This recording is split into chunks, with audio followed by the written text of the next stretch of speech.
Good morning friends. GST platform के YouTube channel में आप सभी का स्वागत है। जी हाँ friends, income tax returns for assessment year 22-23 जो है वो लगभग सब लोगों ने फाइल कर दी है, लेकिन काफी सारी क्वेरीज ये आ रही हैं कि रिफंड जो है वो अभी तक जो रिटर्न के अंदर हमने क्लेम किया है वो नहीं आया है। तो जुड़े रहिएगा इस वीडियो के एंड तक ताकि आपको स्टेप बाय स्टेप प्रोसेस कि आपका रिफंड किस वजह से नहीं आया और उसमें क्या एक्शन आपकी तरफ से पेंडिंग है, जो काम करते ही आपका रिफंड जो है वो आपके बैंक अकाउंट में दे दिया जाएगा। तो यहां पर सबसे पहले और सबसे इंपॉर्टेंट स्टेप क्या है वो ये है कि आप अपनी इनकम टैक्स रिटर्न फाइलिंग की जो स्टेटस है पहले आप उसे चेक कर लीजिए। यहां पर आप देख पा रहे हैं filed on and verified on. अगर आपका रिटर्न प्रोसेसिंग कंप्लीट हो गया है तो वो अलग प्रोसेस रहेगा। अगर प्रोसेसिंग नहीं हुआ है तो आपको क्या चीज ध्यान रखनी है, आपको अपनी ईमेल आईडी चेक करनी है सबसे पहले, क्योंकि उस ईमेल आईडी में जो आपने इनकम टैक्स पोर्टल में दे रखा है उसमें एक ईमेल आया होगा कि आपने जो इनकम टैक्स रिटर्न फाइल करी है या जो income tax return revise file करी है उसमें आपका रिफंड क्लेम किया गया है। तो वो जो रिफंड क्लेम किया गया है उसको प्रोसेस करने से पहले डिपार्टमेंट या इनकम टैक्स पोर्टल जो आपने डिडक्शंस क्लेम किए हैं उसकी वेरिफिकेशन करना चाहता है। तो जो भी डिडक्शंस आपने अपनी रिटर्न्स में डिक्लेयर किए होंगे और वो डिटेल्स आपने at the time of TDS deduction employer के पास जमा नहीं किए, जो फॉर्म 16 में नहीं आ रहा, 26AS में नहीं आ रहा बट रिटर्न में शो हो रहा है, तो ऐसे सिचुएशंस में वो मेल्स जो हैं भेजी जाती हैं। तो सबसे पहला कारण तो यह है कि आपके एंड से वेरिफिकेशन अभी उस डॉक्यूमेंट का पेंडिंग है। तो आप मेल चेक कर लीजिए, उसके बाद आप पोर्टल पे लॉगिन कीजिए। लॉगिन करने के बाद वर्क लिस्ट चेक करेंगे तो आपको यहां पर वो लिस्ट दिख जाएगी कि आपको क्या करना है। यहां पर दो ऑप्शन आपको मिलेगा कि रिटर्न वेरीफाई है, जो आपने फाइल किया वो सही है वो टिक कर दीजिए, या फिर अगर आपको लगता है कि नहीं आपने कुछ गलत कर दिया था तो वो रेक्टिफाई करके आप यहां पे डिटेल्स डाल सकते हैं। ये काम करते ही पहला प्रोसेस खत्म और आपका रिफंड जो है वो रिटर्न प्रोसेसिंग में चला जाएगा। अब आपका रिफंड जो है वो बनेगा। अब आएंगे हम लोग अगले स्टेप। जब रिटर्न प्रोसेस हो गया, रिफंड डिटरमाइन हो गया, यानी कि 143(1) इशू हो गया, उसमें आ गया refund issued.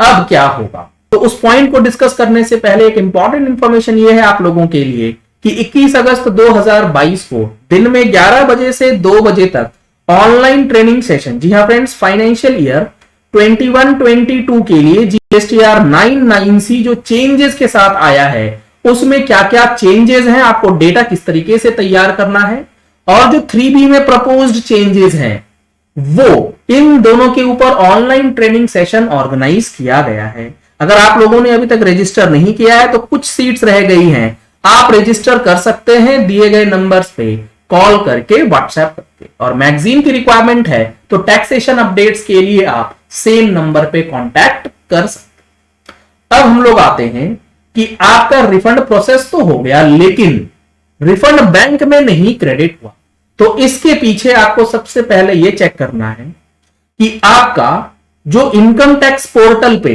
Bank account details है वो प्रॉपरली वैलिडेटेड है या नहीं है।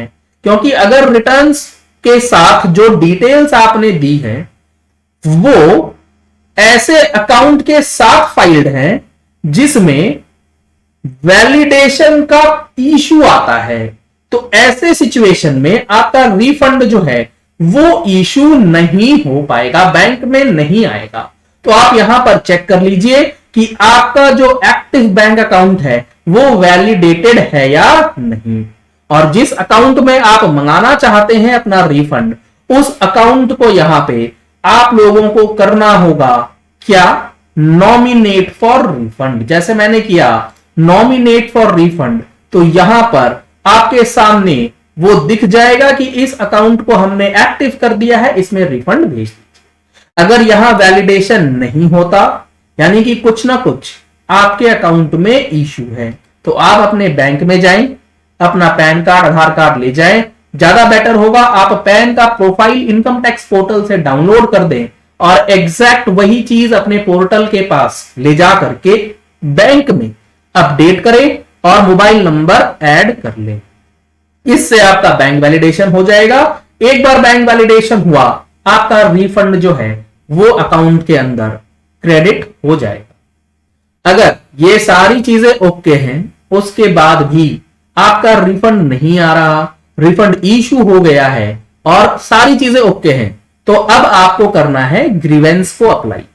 ग्रीवेंस अप्लाई करने के लिए आपको जाना है grievances, submit grievances CPC ITR, और इसमें आपको कैटेगरी जो लेना है वो लेना है रिफंड।